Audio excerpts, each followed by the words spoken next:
So, ladies and gentlemen, welcome back to Eazy Conversations.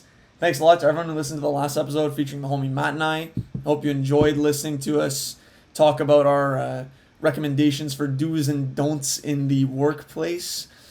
And yeah, so now for episode 118 of Eazy Conversations. I'm extremely excited, of course, to be back in the studio virtually with the homie Matt. Say what's up to the people. What's going on, everybody? Hope you're having a great day right now and enjoying summer. We got a pretty cool episode for you tonight. Eric, why don't you tell everyone what we're going to be talking about? Yeah, we're going to be going back to some, as I like to say, grassroots on this one in just firing off a bunch of movie recommendations to the people, as we used to do in our the darker days, actually, of Eazy Conversations in the quarantine movies segment and series that we had. So a bunch of movies that we've both been watching that we have only gotten the opportunity to share a few of them in our random recommendations segment in each episode. So we figured we'd devote a full episode to that and sprinkle in a few other recommendations. I have a few shows to share as well.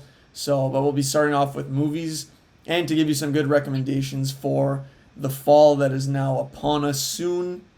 Still got some more summer. I like to count September as a summer month, but if for those of us who like to just cozy up at night and watch a nice movie, well, we got you covered after this one.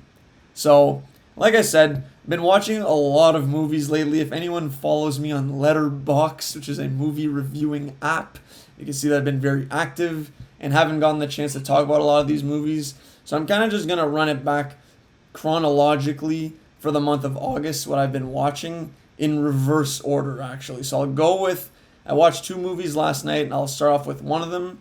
One of them is on Prime Video for streaming, which is the ridiculous title Cocaine Bear.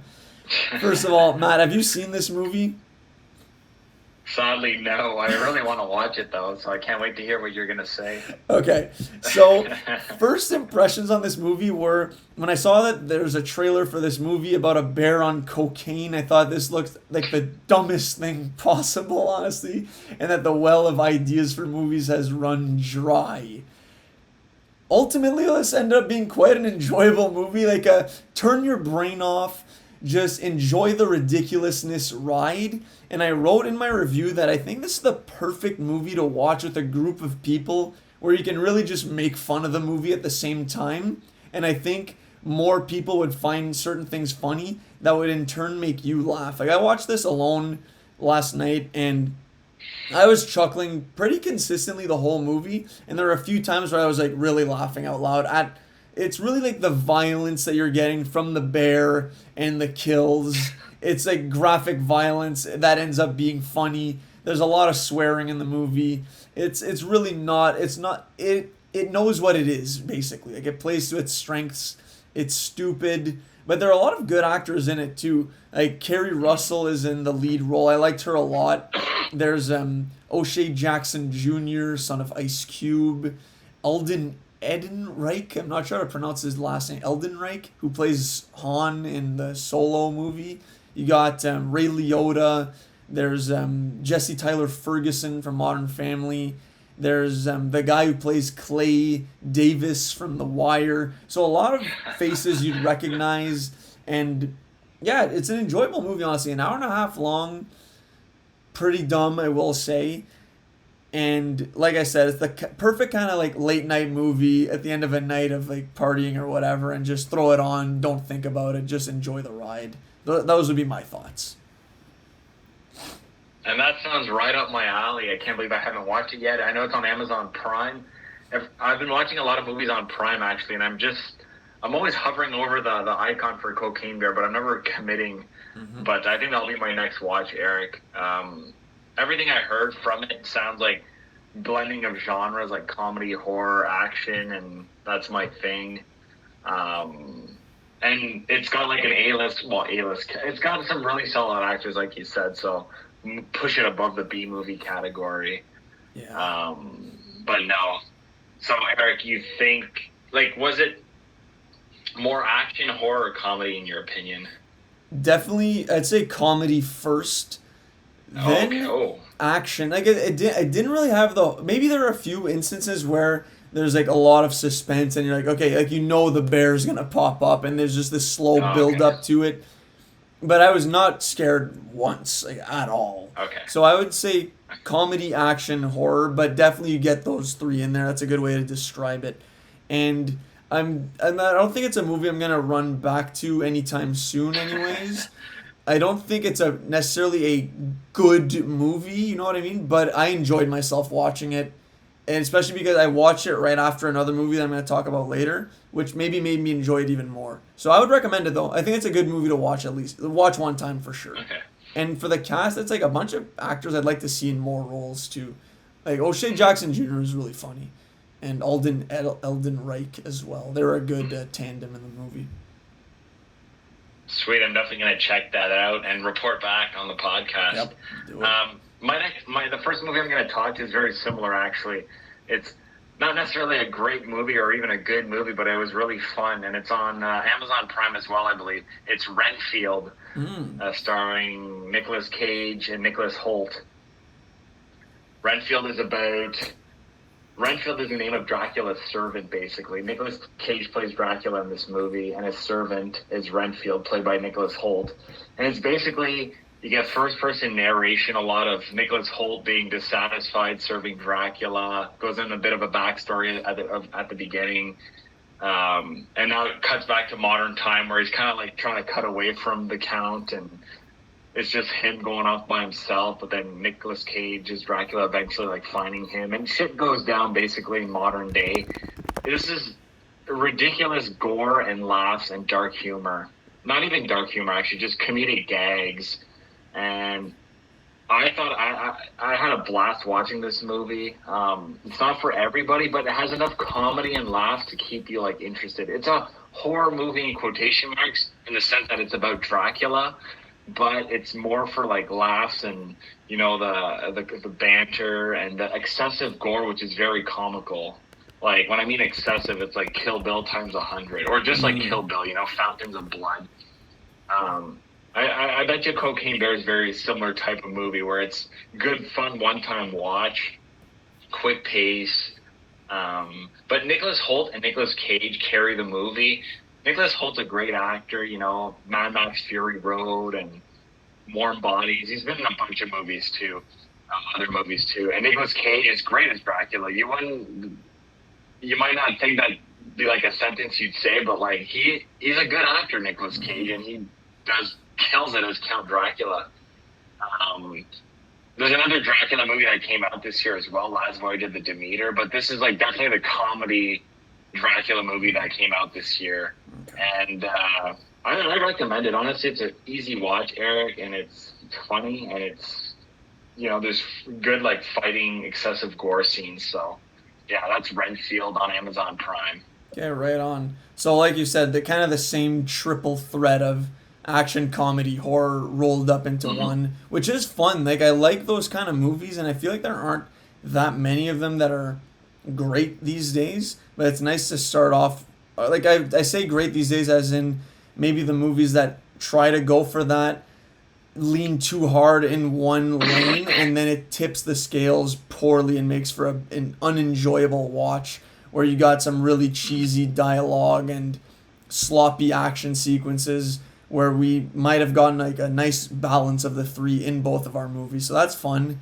And I can definitely see Nicolas Cage playing a Dracula, like a different variant of the Dracula character who's known to be more menacing and scary and cruel, whereas you probably get some nice classic Nicolas Cage isms in this one, which have some comedic value to them. So I'll definitely add that to the list for sure. Just trying to build off my 2023 movies library, which I've seen quite a few this year. I'm up to like 20 movies of this year, which is like the most I've ever watched of a year's filmography in that specific year. So it's fun. Nice. Sweet.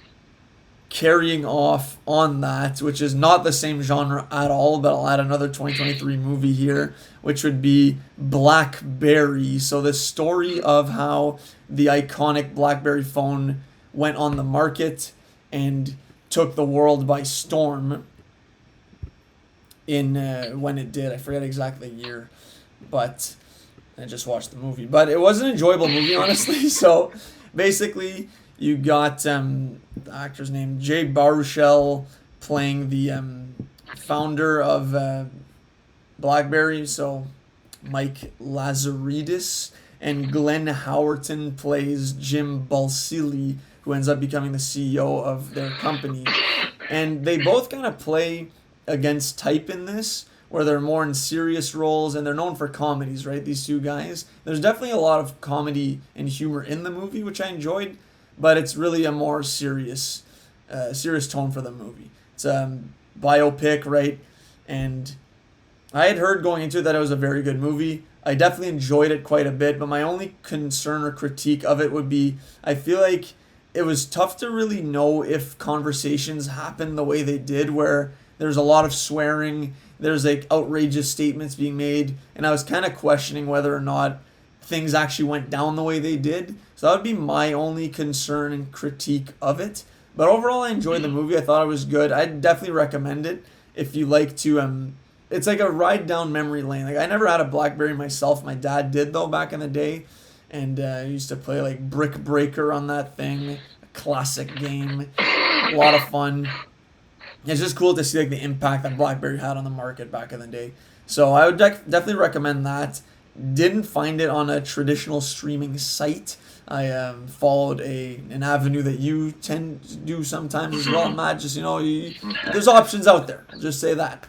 So if it ends up going on streaming, I would recommend it though. BlackBerry. I read your review of this on Letterboxd last night, Eric, and I was kind of forgot this movie came out. And reading your review reminded me a lot of the movie Air with Ben Affleck and Matt Damon. Like, wondering, like, is this actually how it went down? Is this everything's exaggerated? But no, I do want to check it out because I don't know much about that period of time. I know BlackBerry, man, they had a chance to like be the Apple of now, but I think they got stuck with like the touchscreen basically obliterated them, right? Like, you can't have 49 buttons on a handheld device. But I want to see that aspect of the movie. Hopefully they show, like, they go into technical aspects of that. But no, it looks interesting. Again, though, how much is exaggerated? What you said, basically, Eric. Very. I can definitely see that. It happens in every movie about true events, right? Yep. We always exaggerate the stories we tell. But no, I'll have to check that out. Thanks for reminding me the movie actually existed, because I remember hearing about it when it came out. But good to know you watch it. You did the homework for us, Eric. Thank you. Yeah, I'll be checking that out. I'm going to my last one that could be considered a horror movie, and then the rest are non-horror movies. Anyways, this is Amazon Prime as well. This movie basically could be a whole Black Mirror episode. In fact, it's very similar to several Black Mirror episodes. But this movie is called Megan from 2023. It's a killer doll movie, or AI, super advanced AI friend dolls that hit the market in the story of this movie. Basically, the aunt of the little girl, who's the main character of the movie, works for a high-tech company, and she's developing the Megan doll, which is basically a doll that can do everything, play with you, console you, give you advice. Basically, is like a human Alexa, like, can answer any questions you have. It's super high tech. Again, everything felt like a Black Mirror episode, but then things go wrong because Megan the doll becomes too smart. AI starts understanding what she is, and it gets stronger and stronger physically, not physically, like intellectually, and she's a robot, right? So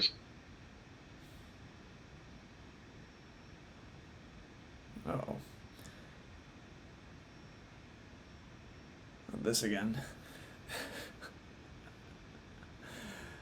Lost Matt, folks.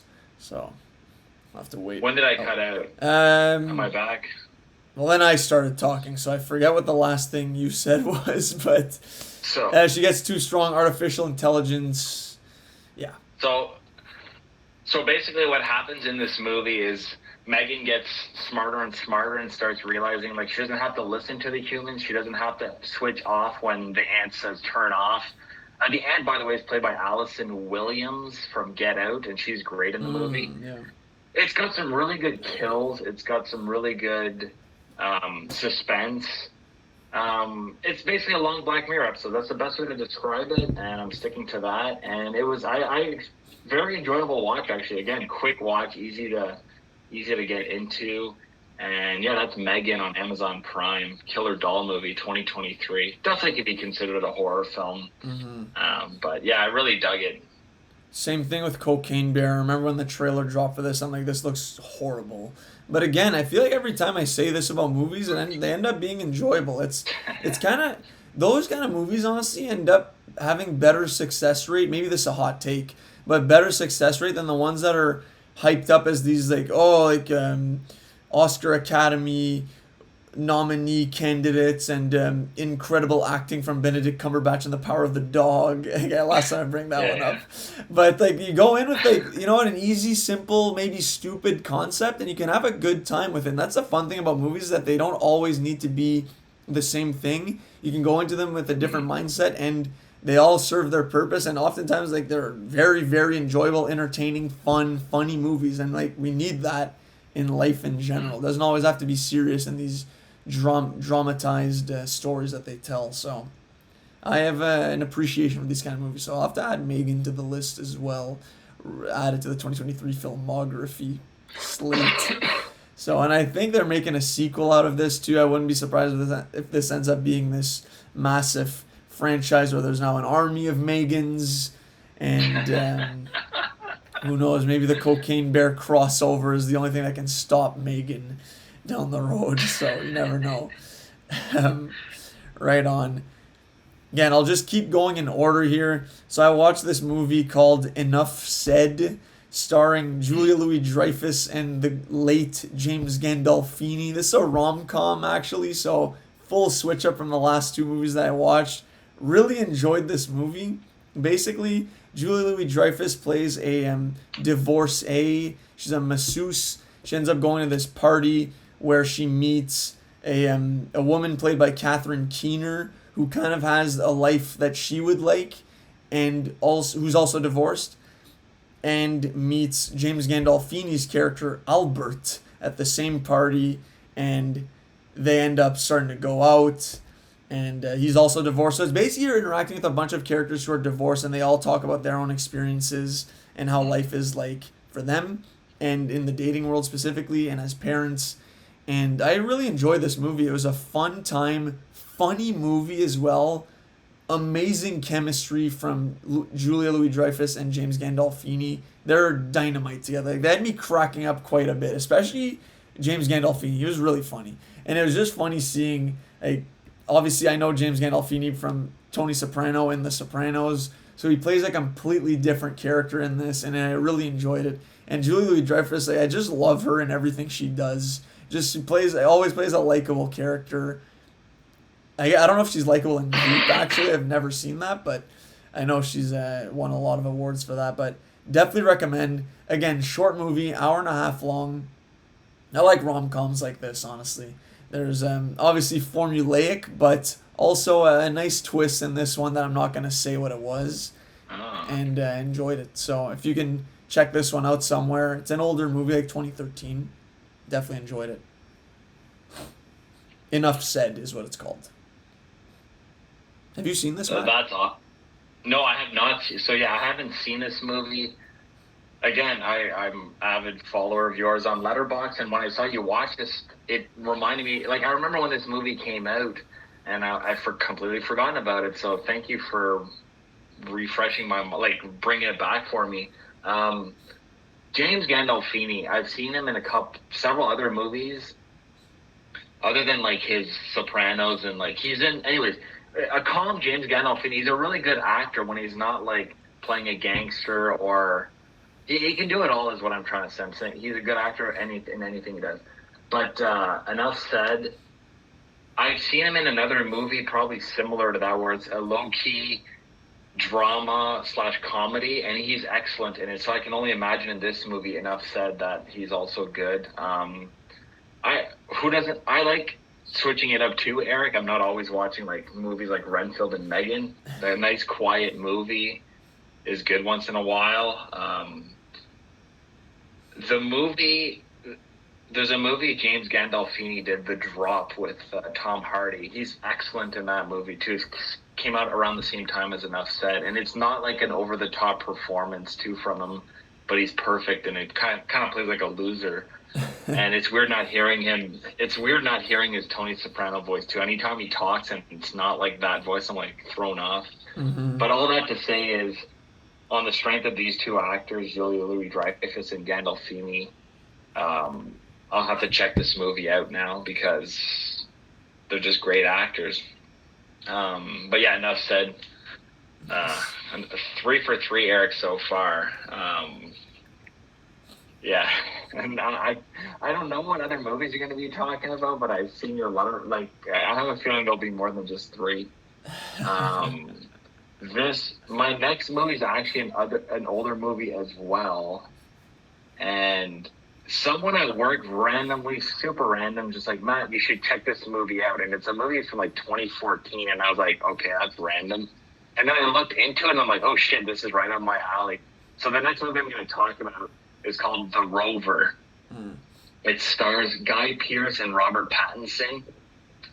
It's a post-apocalyptic movie, but like a post-apocalyptic movie on a lower budget in terms of it's not like, it's very low-key. It's like The Road post-apocalyptic, just landscapes and everybody's super depressed. There's not any huge action, like extravagant sequences or CGI. Like, there's like no CGI in this movie. This movie is probably shot for no money. But doesn't mean it's not excellent, because let me tell you right now, this movie is great.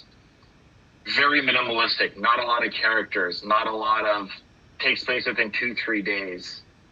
Guy Pearce plays a man based. It's a revenge movie is all I'm going to say. I'm not going to explain the story because the story is very light, to be honest. It's all about the atmosphere, the setting, the dialogue, the same little. There is action in the movie. There's not a lot of action, but when it happens, it's superbly well done. This movie showcases the acting brilliance of Guy Pearce and Robert Pattinson. And Robert Pattinson in 2014 was like, now we all know he's a good actor after seeing Batman and Good Time and all those movies, but he's been doing it for so long. He's a great actor. The Rover is an Australian movie I forgot to mention.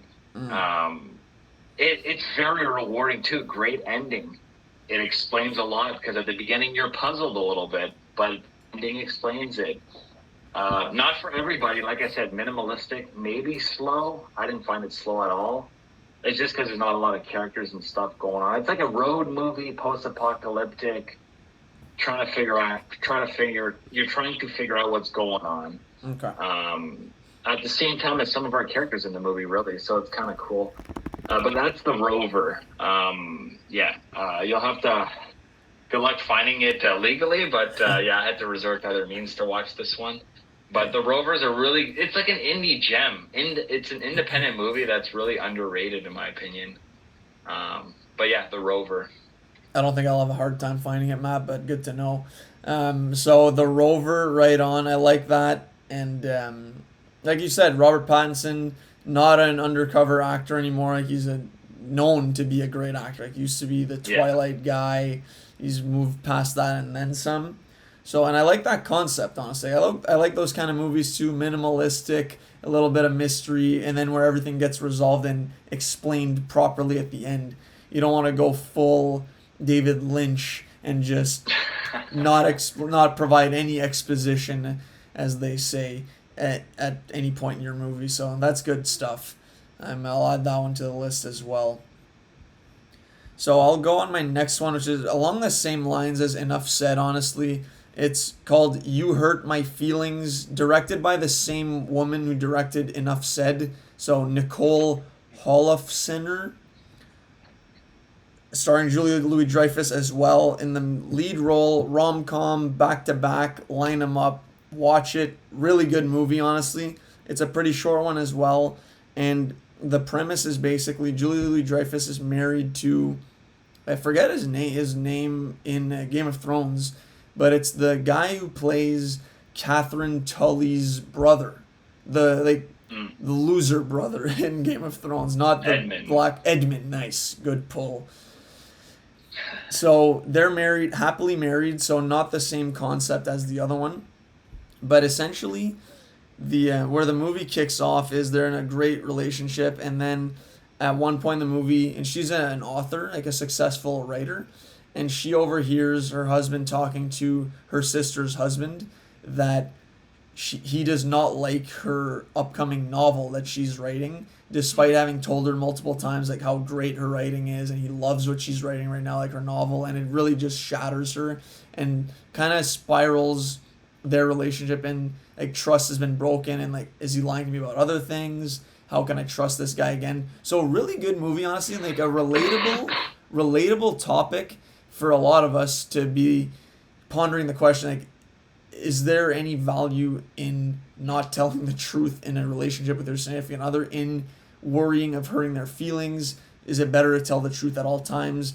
A lot of other themes like that, which I found very interesting, and a lot of funny moments in it too. Like, I found this movie very funny. There's also starring Arian Moayed, who plays Stewie in Succession. Great character in Succession. Great character in this. And he kind of plays like a goofier character than, whereas in Succession he's like a more cool character. So fun to see that. And again, Julia Louis-Dreyfus just kills it, steals the show. I was a big fan of this movie. I just randomly found it online and saw that it had good reviews, and I'm glad I watched it. Very good stuff. Again, rom-coms that are not like cheesy and don't follow a traditional 3-act where you have a couple who meet, they start dating, everything's fun and peaches and whatever, and then at the 20-minute mark close to the end there's like this big fight that happens, and then our protagonist tries to win back the girl or bring back the guy, vice versa, and it's all happily ever after at the end. Like, this is not that kind of movie, but it's a good, different rom-com. I enjoy it a lot. You Hurt My Feelings. Check it out. You well said, Eric. Basically, good dialogue is what I'm expecting from a good rom-com, because there's no action, it's all about what the characters are saying, and I love movies too with dilemmas like that, relationship dilemmas. That can carry the movie, and like, what would you do? I love putting myself in the shoes of the main character. So I saw a review of this movie, and then I read your review, and I'm like, okay, that's two positive reviews I read, so I want to check it out. I love, like, your explanation made it seem like it's not going to be some predictable, formulaic rom-com, which is good, which is what rom-com suffers, the predictability factor and the formulaic nature.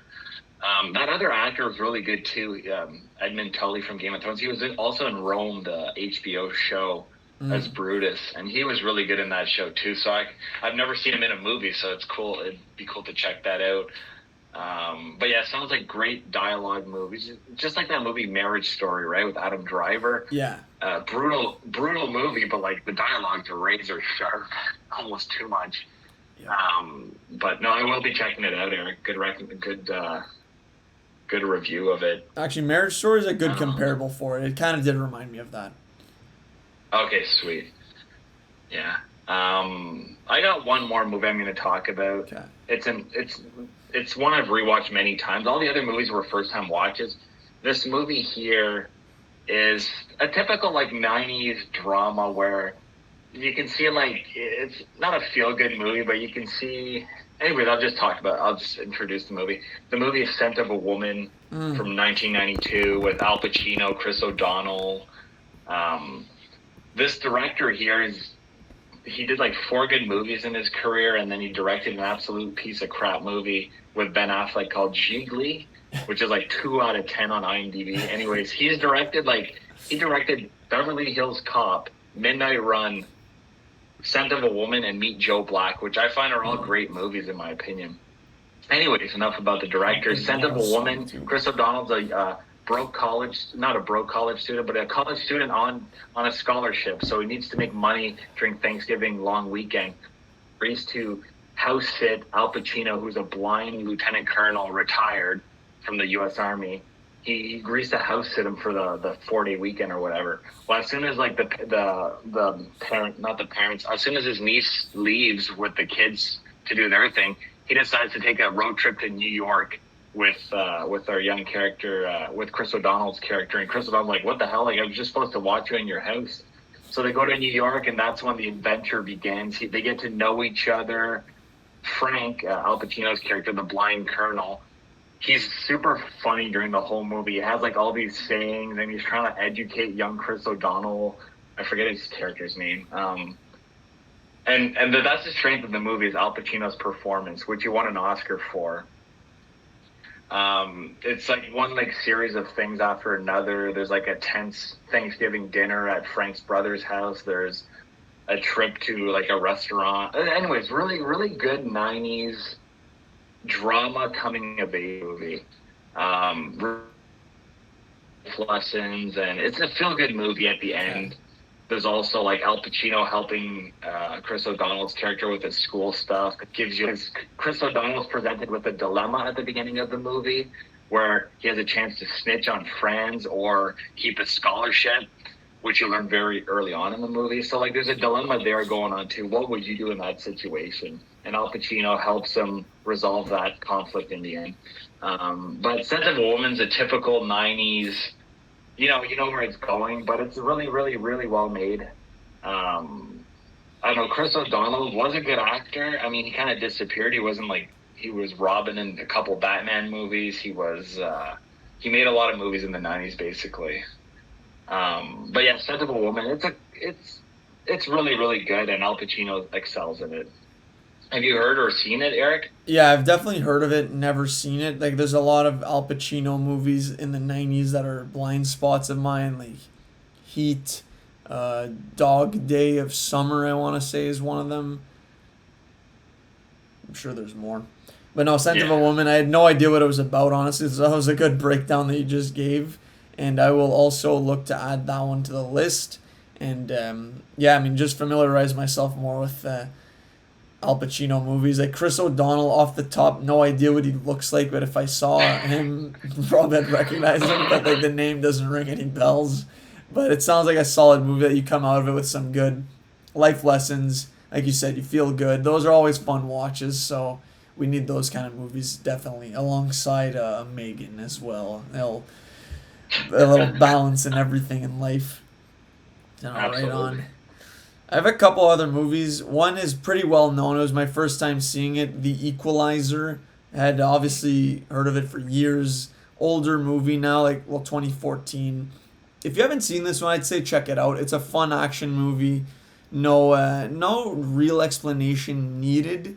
Although myself going into it, I didn't really know what the concept was, other than knowing Denzel Washington would go on a killing spree and just run through his opponents and enemies. But I loved his character, how he went about himself, super wise and just dropping gems the whole time. And just killing people in very creative ways. It's fun to watch. Like those kind of just, again, turn your brain off action movies. Love watching those. Now I want to watch the third movie, so knowing that I need to watch the second one, which I know wasn't as well received. Have you seen Equalizers 1 and 2, Matt? I have. And they're both enjoyable, actually. Okay. Yeah. Okay, right on. Denzel elevates the movie, basically. Like, this could have been, just an average movie with an average actor, but Denzel heightens the movie, and great kills. The hardware store scene at the end is legendary. And second one, I remember liking at the theater. I've only seen it once, though. I will watch the third one for sure, though. Big fan of the character. Yeah. Yeah, he was cool. And like you said, I love seeing characters do that. Just use unorthodox weapons or materials to kill people. Like in the movie Shooter, for example, I love when characters go to a department store, a hardware store, and just buy a bunch of crap and make weapons out of it. Or like Iron Man 3, when he's without his suit and has to go into the mansion where the Mandarin is hunkered down. I love that. But, they got the shopping cart going, the ball cap and the hoodie on, undercover, just loading it up with different various materials and just making grenades and, nail guns out of it. It's always fun to watch. So, Equalizers 1 and 2. The first one is on Amazon or Prime Video, and the second one, I think, is on Netflix. or it might be on Prime as well. But I know they're both available to stream traditionally. So, That's awesome. did you have other movies, Matt? I know you said Scent of a Woman was the last one, but I have a few others I could get into. You keep going. I don't have any other movies I want to talk about. Not really. So you go ahead. So a couple of weeks ago, I went to the theater and watched Teenage Mutant Ninja Turtles: Mutant Mayhem. Great time. If you can see this one in theaters, definitely recommend. Off the rip, I thought the animation was a little different. Like the first 5 minutes, I'm like, all right, like it's gonna look like this, basically. And I didn't really know how to feel about it, but then maybe 15, 20 minutes in, I'm like, not for starters, forgetting that it looks different, and then actually loving the animation. So there's a quick adjustment. Enjoyed the animation style very much so. It's very different than the other animated movies I've seen this year, like Across the Spider-Verse and the Super Mario Bros. Movie, which I actually rewatched the other day. Holds up. Loved it. Teenage Mutant Ninja Turtles I was not a TMNT guy growing up. Like, I never watched the shows, the movies, so I have no bias towards these characters as a preface, and I absolutely loved this movie. It was one of the funniest movies I've seen of the year, no doubt. Wow. Like, I was actually laughing a lot, and I think being in the theater definitely was a factor for that, where you have kids laughing at parts, the people I was with were laughing, and there were some like nice cultural references, like pop culture and stuff, like a lot of references to stuff that some people would get, some won't. There were some very niche ones that I would get specifically and enjoyed a lot. Like sometimes I was the only person laughing, and I love that. Like I love that they incorporated so many different things that could fit and be liked by different sects of people who have interests in different avenues. I'm not going to say what they are there. You watch the movie and you'll figure it out. But overall, the cast was dynamite. The music was unreal. And the action scenes were super cool. Like I said, I love the animation by the end of it. Ice Cube was in the movie as well. He plays the villain. Super cool performance and character. I'll just say that. And yeah, very fun to watch. Definitely recommend. TMNT Mutant Mayhem. Wow, this is a movie I had zero interest in watching. Because I'm not a big Turtles guy either, and the animation looked very off-putting. However, I'm very I cherish your opinion, Eric. Like I know you've rarely led me wrong, if any time. I've probably never gave me you've never unhinged me. If you know what I mean. Bringing it back to that movie, but. No, I'm going to have to check it out now because if you say it's that good, and I've heard other good things about it. I've looked at the ratings on it. But yeah, I had no interest, but frig, it's probably a gem now. It's probably super solid. Yeah, after watching it, Eric, like the animation is good, or you still think it's a little, they should have went differently? No, I loved it. By the end of it, I was hooked. You loved it? I didn't want the movie to end, honestly. It went by pretty quick. There was a good pace to it. Flew by. And I was buzzing after, outside of the theater, I was like, oh, I just wanted to talk about the movie. And now I want to see a sequel. They'll most likely keep it going because it was quite successful. People loved it overall. And like you said, the reception was really good. Fun movie, again. Okay. I'll just say that. It's it knows what it is, plays to its strengths. Seth Rogen and I'm not sure if Evan Goldberg is also involved in the production side, but it's from the minds of Superbad and I want to say Neighbors too. So not Neighbors 2, the movie Neighbors, which is superior than the second one. Yeah, it was a good time. I really enjoyed it. Would recommend. One of my faves of the year so far. I'm telling you, animated movies are just hitting with me these days. And more on that later, actually. Oh, okay. So I'll have... yeah, no. Go ahead. Go. No, I was just going to say, it sounds like great writing with good action. Well, animated movies always have good action, let's be real. But yeah, shoot us, what's your next movie or last one? Well, not just that. They always have great stories and values and themes and all that. There's always a good emotional punch in those movies. And not being limited by things you can do in live action is such an advantage for animated movies that you can do whatever you want in these movies. And it's always, for the most part, translates well on the screen. And this was the perfect avenue for TMNT, which I've not seen the live action movies, the Michael Bay one, and then the other one I don't think was him. But that it's just a tougher sell in person or in live action, whereas animated, it just looks like, acceptable kind of, and it just works. So yeah, I'll say it again, recommend.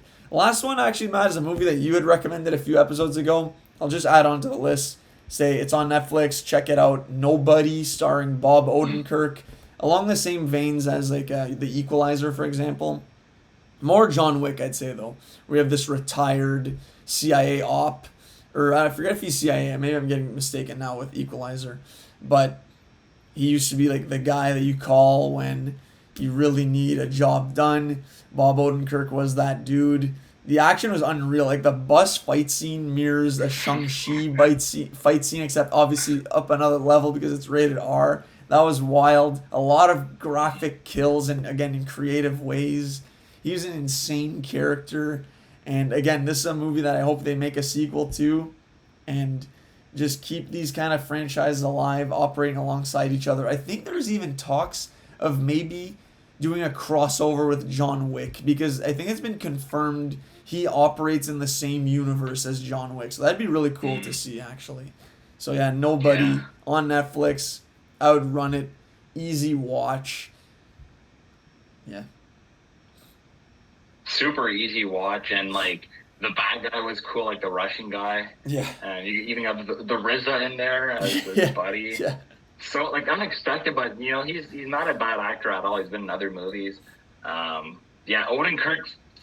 It's just like I see a world where Bob Odenkirk is more well known early on, and is like when he's younger, because he's been in the game forever, but we've only discovered him in Breaking Bad.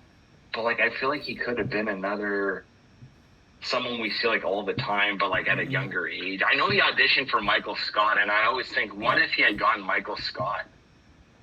Would he follow Steve Carell's career, right? I don't know. There's a lot of like what ifs that are fun to contemplate. But yeah, Nobody's really solid. Did you want to do TV now, Eric, or did you have another movie? No, that's TV? it for movie. TV, I don't have much for TV, but I did watch something you recommended, I believe. And like, please stop me right away if you didn't recommend this, but I'm pretty sure you recommended this on the pod. It's Jury Duty on Amazon Prime. Nice. So I watched all of Jury Duty, and me and my girlfriend loved it. Nice. Super easy to watch. Great premise. Just quickly for those, if you don't remember, they filmed this documentary of a court case and have cameras everywhere. But unbeknownst to our main character, Ronald, who's one of the jurors, everything is set up for him. Like, everyone's an actor. It's a fake courthouse. It's all like to get reactions out of him. And ultimately, I didn't really know why they were doing this at the beginning. I was like, are they trying to get reactions from our main character, Ronald? Are they trying to just be as funny as possible? Are they seeing what a person would do in an absurd situation? Anyways, it all works in the end, because I really like how they tied it in the end with like, this is actually a really good person we have right here. But the absurdities they throw at him were great. James Marsden, who plays himself, or a version of himself, was a highlight for me. Really cool, like a thoughtful experiment, really, is what this documentary is, or whatever you want to call, or mini-series documentary. It was a cool like experiment, and I like seeing how like an average person would react in this situation. I've often wondered, like, what if somebody else with a different temperament would have been selected for this show? Like, what would have went down with it? Even had aired, would it have been even good television? I don't know. Yeah. I know they edited a lot, and there's probably a ton of footage that they trimmed, but like, is that how you thought of it, Eric? It's been a while since you talked about it, so. Yeah, the whole time I was watching, I'm like, all right, like, what's the end game here? How did they even film this? Like, I was wondering, I thought there were actually cameras around at all times, and while they're engaging in conversation, like, everyone could see that there was a camera recording this, so that they were kind of vetting what they're even saying, like, trying to be funny and cool. But I don't want to spoil too much, but the end really does explain how everything was produced and filmed. But the whole time I was questioning, like, okay, like, are people all in on this? Like, even the main guy, like, is he aware that he needs to act a certain way? So I was definitely skeptical at times, but by the end of it, I'm completely convinced that yeah, he had no idea that this was happening, and he thought he was on a real jury duty. Now I wonder, did this show now create an unfortunate precedent where people who have now watched this show will be in any situation now, because this is a show I don't know if you can do again, right? Like, are we gonna be able to see a Jury Duty season 2 where they pull off the same punches to a new person who has no idea they're being filmed? And now are people in juries now gonna be like, okay, like, am I being filmed right now? And are these all actors? Like, is this all fake? And like, did we set a bad precedent here? I don't know. But for this season, it worked so well. Ronald was great as the main character, honestly, and he's blown up. He has like, I just creeped him on Instagram. I think he has like close to 300,000 followers on Instagram now. Like, he's become a celebrity in his own right. So hopefully the fame doesn't get to his head. But it looks like he's on a path to stardom and maybe a new avenue, because he was a good, I mean, actor. I guess we could say he was, or he was just being himself. I don't know, but it was a cool concept. Really enjoyed the first kick at the can, and I wonder if they'll do like a similar show in a different setting or something. I don't know what that could be, but something to think about. Yeah, Amazon Prime, check it out.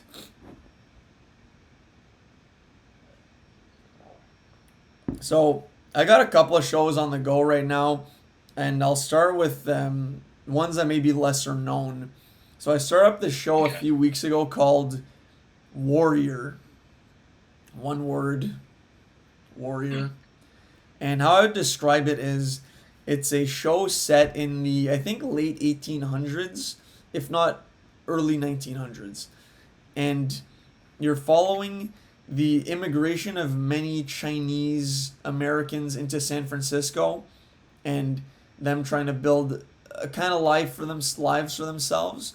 But the main character has a proficiency in martial arts, and he ends up being taken into a kind of mafia family of Chinese gangsters who is at odds with different families in Chinatown in San Francisco. And there's a lot of crime. There's also American versus Chinese politics going on, where there are characters who are against the fact that Chinese immigrants are taking manual labor away from American-born citizens because they're cheaper to employ, and are taking jobs away from the Americans. And there's the, like I said, mafia element in the background. There's police corruption. There's politics. And more importantly, there's martial arts. And the action in this show is off the hook. The fight scenes are insane. And I'm having a blast watching this show. 3 seasons long. I'm almost done season 2. And the 3rd season is actually one that just wrapped up last week. And I've only heard good things about season 3. And the show it's on HBO Max that it plays. So I don't know if it's actually an HBO production or if it's a subset of HBO, but it's been really enjoyable. The writing's been really sharp. Acting's been good. And like I said, the plot's interesting. The characters are cool. It's pretty funny too. Unreal show. I feel like it's a hidden gem. I haven't met a single person who knows what this is. I just heard about it on a podcast and haven't looked back since I started watching it. So Warrior, if you have Crave, check it out. 100% recommend. Wow, I have not heard of this show at all. Completely blew my mind right now, Eric, because I didn't hear a whisper of this show, anything about this show. My only questions are: is it like fully English? Is it there's subtitles? Is it like pretty heavy on the violence, like rated R? Is it, how intense is the show? Okay, so the show is primarily in English, actually, but our characters are speaking in Cantonese or Chinese or Mandarin. They alternate between those, a few different sects there. So they are speaking their native tongue, but they show it. It comes across as English. So I don't know if that could be seen as a blemish on the show. Maybe they should just commit fully to always speaking in Mandarin or Chinese. But they don't. I have no issues with it. Sometimes they do, though. And but it does make for an easier watch in the sense that you don't always have to be watching the screen and reading the subtitles. Like you can drift off a bit and still hear what they're saying. As for the action, it's 100% rated R. Like there's some brutal violence in this show, It's Okay. crazy. There's almost a fight scene every single episode. I'd say there for Mm. sure is, honestly, and it's very it's intense for sure. But the a major strength of the show is like the characters. At first, you might be overwhelmed and like, "Alright, who's this again? What's this Yeah, person yeah. want to do?" But now I'm at season two, and like I almost love all of the characters. It's pretty wild. It has like Game of Thrones vibes to it in the political scene, and Peaky Mm. Blinders side assign shades to it as well, and Boardwalk Empire as well. Like it's a mix of those three Mm. shows. How I would describe it. Now I know I'm setting the Hmm. bar very high here. Sometimes there are character decisions that are made. I'm like, all right, like come on, like this is a bit much. But hey, it's a drama. It's they want to make crazy stuff happen and move the plot a Hmm. little quicker. I allow it, you know. But I would recommend this. I think you'd like it, Matt. Honestly. I think I'd like it too. I definitely got Peaky Blinder vibes when you were describing it. So yeah, I'm definitely gonna have to check that out. Actually, I I think it's just can't believe I didn't. Yeah, I'm better gonna than have to Peaky check that out. Blinders, in my opinion. Better. Wow. Yeah, I never finished Peaky Blinders. I got bored. Same. So yeah. Okay. Warrior. Good to know. Yep. Um, I got a couple other ones. Okay, I'll go with the older one. It's from like 10 years ago. It's a show that Ricky Gervais and Steve Merchant produced. It's like a documentary comedy style show called An Idiot Abroad. Eric, have you heard of this? Nope. Okay, so An Idiot Abroad is they decide to send their friend named Carl Pinkleton on like a freaking amazing trip around the world, followed by a crew of cameras. Now you would think an ex else culture. The problem is their friend Carl Pinkleton. He's like a super negative, introverted. Like he gets annoyed by every little thing. So the premise of the show is they're sending their friend who won't appreciate any of this to all these different exotic places. And the funny part of the show is this guy's kind of hilarious, this main character, Carl. He has observations for everything. So, like, he's there and he's critiquing everything. And you're like, buddy, you're in the you're in China right now. You're on the Yeah. Great Wall of China and you're complaining about this, or you're at the pyramids and you're complaining about this. It's very, like, it's fun. The humor is just seeing this man being miserable when he shouldn't be. He should be having the time of his life, but he's got a comment for everything and he's not enjoying himself. And the funny stuff is him not enjoying it when you're like, what's wrong with this loser? Anyways, that's An Idiot Abroad, documentary style show. Like I can't like you'll have to watch some clips on YouTube or something to see if it's for you. Okay. But like this man is just miserable and it's pretty funny to watch. Okay. Like the first episode, he's in China. He's just complaining about every little thing, like the food, this and that. Anyways, that's An Idiot Abroad. I know it was really pretty popular when it came out. It's got like the British humor, you know. Oh, Ricky Gervais, Steve Merchant. They're very like dry, and it's not like laugh out loud funny a mile a minute. It's just situational funny and you know witty comments and stuff like that. But yeah, I've only seen three episodes now, so I don't even know if ultimately it's going to be like rewarding every episode. But I'm really enjoying it so far. Okay. So that's An Idiot Abroad. Yeah, good stuff. Like that's a good twist on. Normally, when you see someone or whoever at these great monumental buildings or like spots in the world, like they're always just praising it. And it sounds like this guy will find the one negative thing about it, like the little crack in the pyramid. It's like, oh, like this wasn't plastered correctly or whatever, and ruins the integrity of the pyramid. So no, that's definitely funny for sure. I wonder, do you think he puts on a show as well for the camera? Like even if you'll put him in front of like a perfect painting or whatever, and he'll find like the one little mistake according to him and just start just going off on that kind of thing? Or do you think it's purely authentic and genuine at all times? I mean, the reality is, obviously, I think this guy, Carl Pinkleton, hams it up a little and acts even more, like, negative. But it's still hilarious, and I just, it's like reality TV, right? You know, some of it's scripted. Right. For sure, I think a little bit's exaggerated. Yeah. But you still we eat up reality TV. All of us do, right? It's Yeah.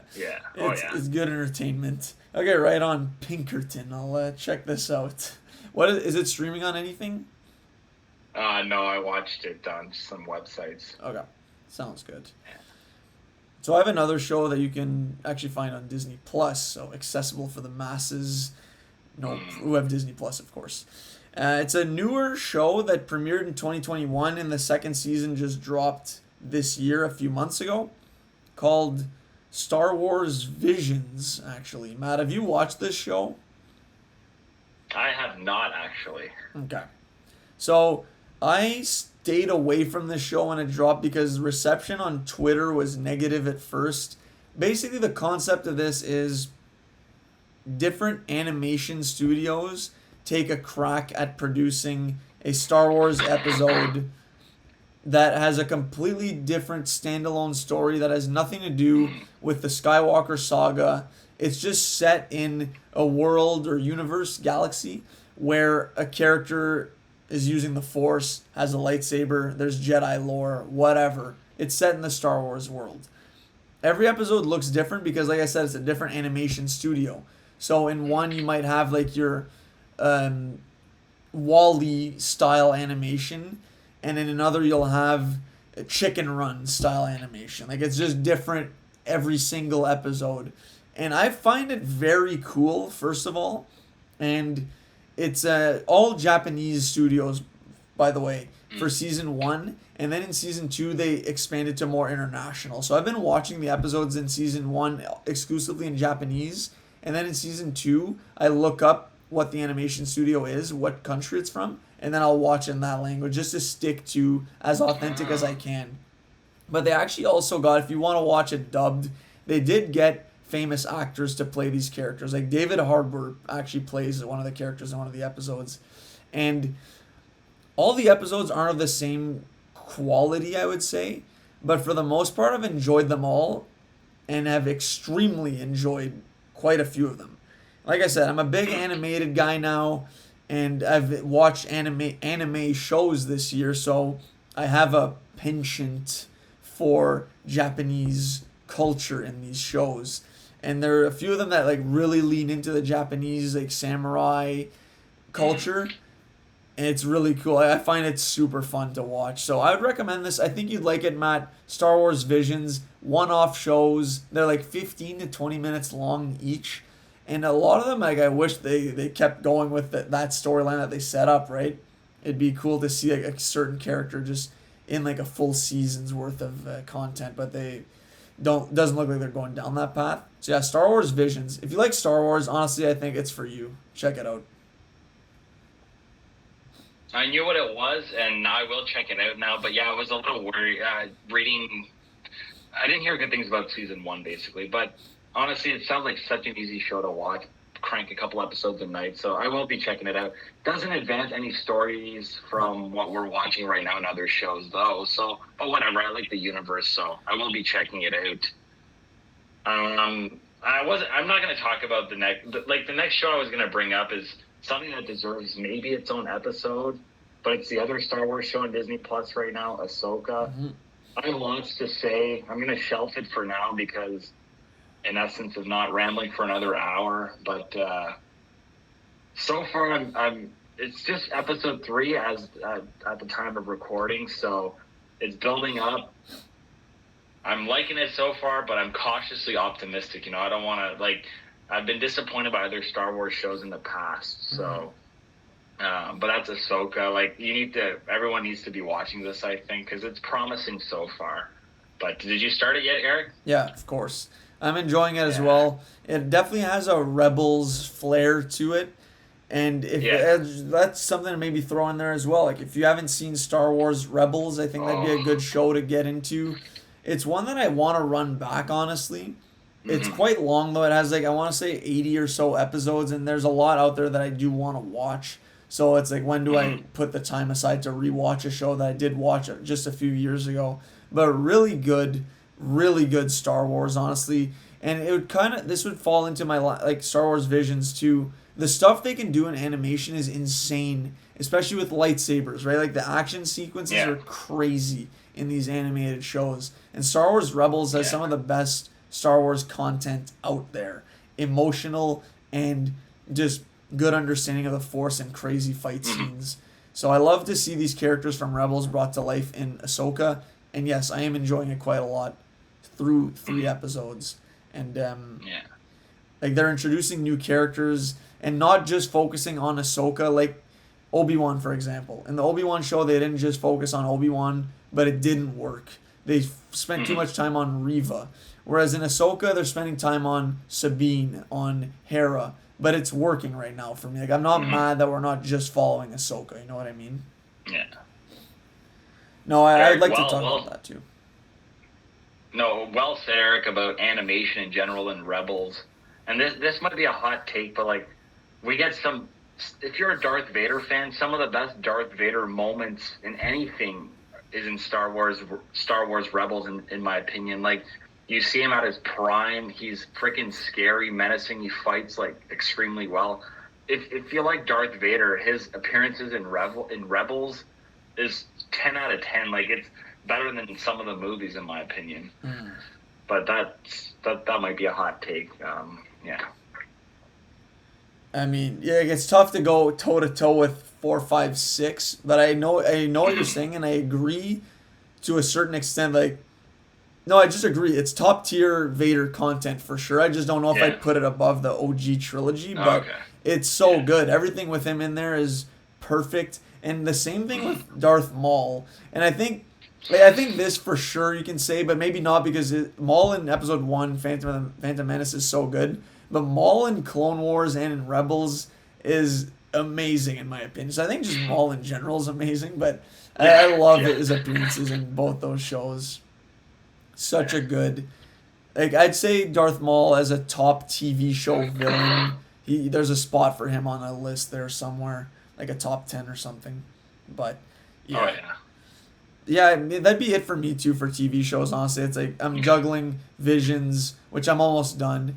I got Ahsoka and Warrior. Actually, there's another show I haven't seen a second of, so this might be a preemptive recommendation. It's a new show on Netflix called One Piece, which is an adaptation of an anime show that's been long running apparently since the 90s and is still going. There's a lot of skepticism going into this show that they're making in live action. People are saying this couldn't be done. It's too ridiculous to do in live action. And it actually just dropped yesterday at the time of recording. So it's brand new on Netflix. And the reception's been really good, apparently. So on IMDb, it's at an 8.6 out of 10 on there. So I'm going to check this out. Maybe by the time we record our next one, I could report back on it. But I'm going to blindly throw this out there, One Piece. And I actually checked in with Curtis, former guest, big anime guy. He watched the first episode and liked it quite a bit. So it got his stamp of approval through one episode. So yeah, One Piece. If you need a new show, I'm interested to see what people who maybe don't know the anime think and what people who know the anime think. So I'm going to check it out. One Piece, adding it to my list.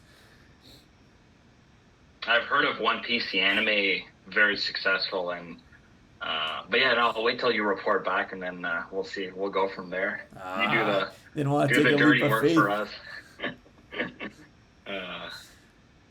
Yeah, did you want to jump into some quick music recommendations? Yeah, sure. Let's run it. You talked about this album last time, The Patience, Mitch Jenkins. Mick or Mitch? Mitch? Mick, yeah. Mick Jenkins, thank you. Yeah, I wrote it down, but I can't read my own handwriting. Mick Jenkins, it's a damn solid album, Eric. I listened to it again this morning. Nice. Great stuff. Love the flow, the lyrics, the beats. You know, you got Freddie Gibbs on the second track. Can't go wrong with that. Solid recommend, Eric. Yeah, thank you. The Patience by Mick Jenkins. No idea who that is, but obviously he's been around because he says so in some of his lyrics, and never heard of him till now. Yo, check out some of his old music too. He's a good artist. Like his last album, Elephant in the Room, I liked it a lot. I don't really listen to it anymore, but I liked it at the time. And his first mixtape, The Waters, like that's when I discovered him, 2014. Just brings me back to uni. It has some good songs on there. Like the first 7, I'd say, are really good. But Okay. and yeah, no, it's a solid album. And the Martyrs, like, that's the song that made him blow up. Is on this album, Martyrs, the 14th song. Like, that's a classic song. So I might Okay. run that on the way to the golf course today, actually. Um, Good stuff. So yeah, albums. Honestly, since we did our last one, there hasn't been much that's dropped. I will say, I'll just say 2 really quickly. One, Oppenheimer Score. I've been listening to that nonstop while I work. So good. And the other is one I actually listen to a lot when I work out. Rocket Power by Quavo. Mm. So tribute album to his nephew Takeoff, who was tragically killed last year. I really like this album, honestly. It's a good, like I said, tribute to Takeoff, and a lot of bangers on here, a lot of hype songs.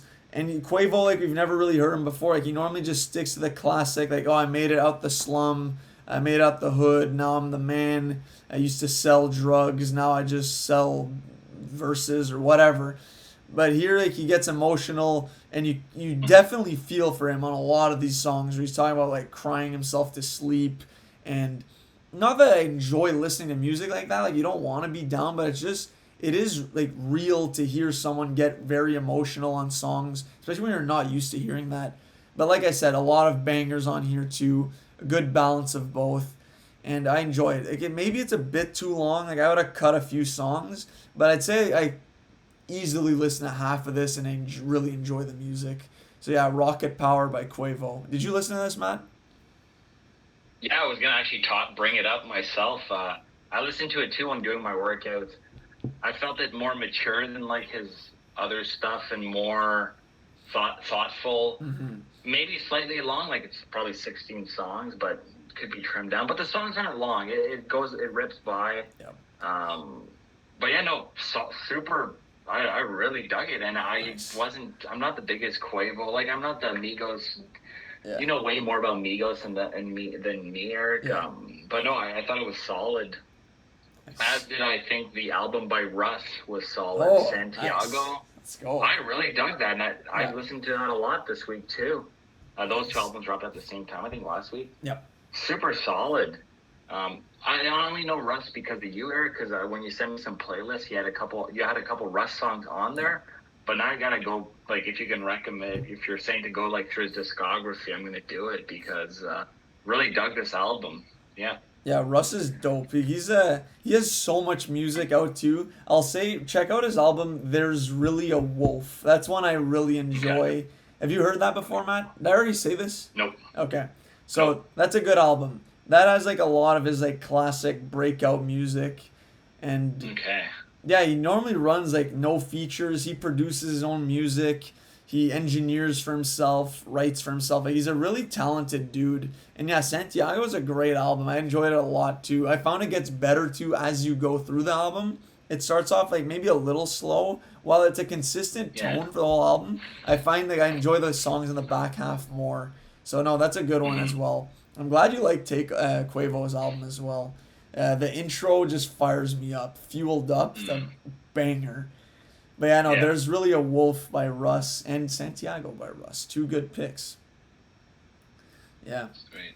So yeah, that would be all I have, honestly. Like, I'm waiting for other people to drop music. There's album dropping next Friday, actually. Special Machinery by Conway the Machine and 38 Special. Collab album of those two. I like both those guys, so I would recommend that in advance. Special Machinery. And I'm sure it'll be good. So I'm pumped for that. Yeah. I'll have to check that out. Yeah, I don't have much else either. It's funny that we were both going to talk about the Rocket Power, but yeah, no, that's it for me, Eric. Okay, so I think that's a good place to wrap it up. There are a bunch of recommendations for the people, and Matt, any final notes for the listeners? Yeah, thank you everybody for listening. I hope you enjoyed our talk on movies, TV, and music, and that you're having a great summer right now. And thank you. Yeah, well said, Matt. So yeah, thanks a lot, everybody, for listening. Stay tuned for episodes dropping every 2 Mondays. Continue to enjoy your summer. Love you all, and peace.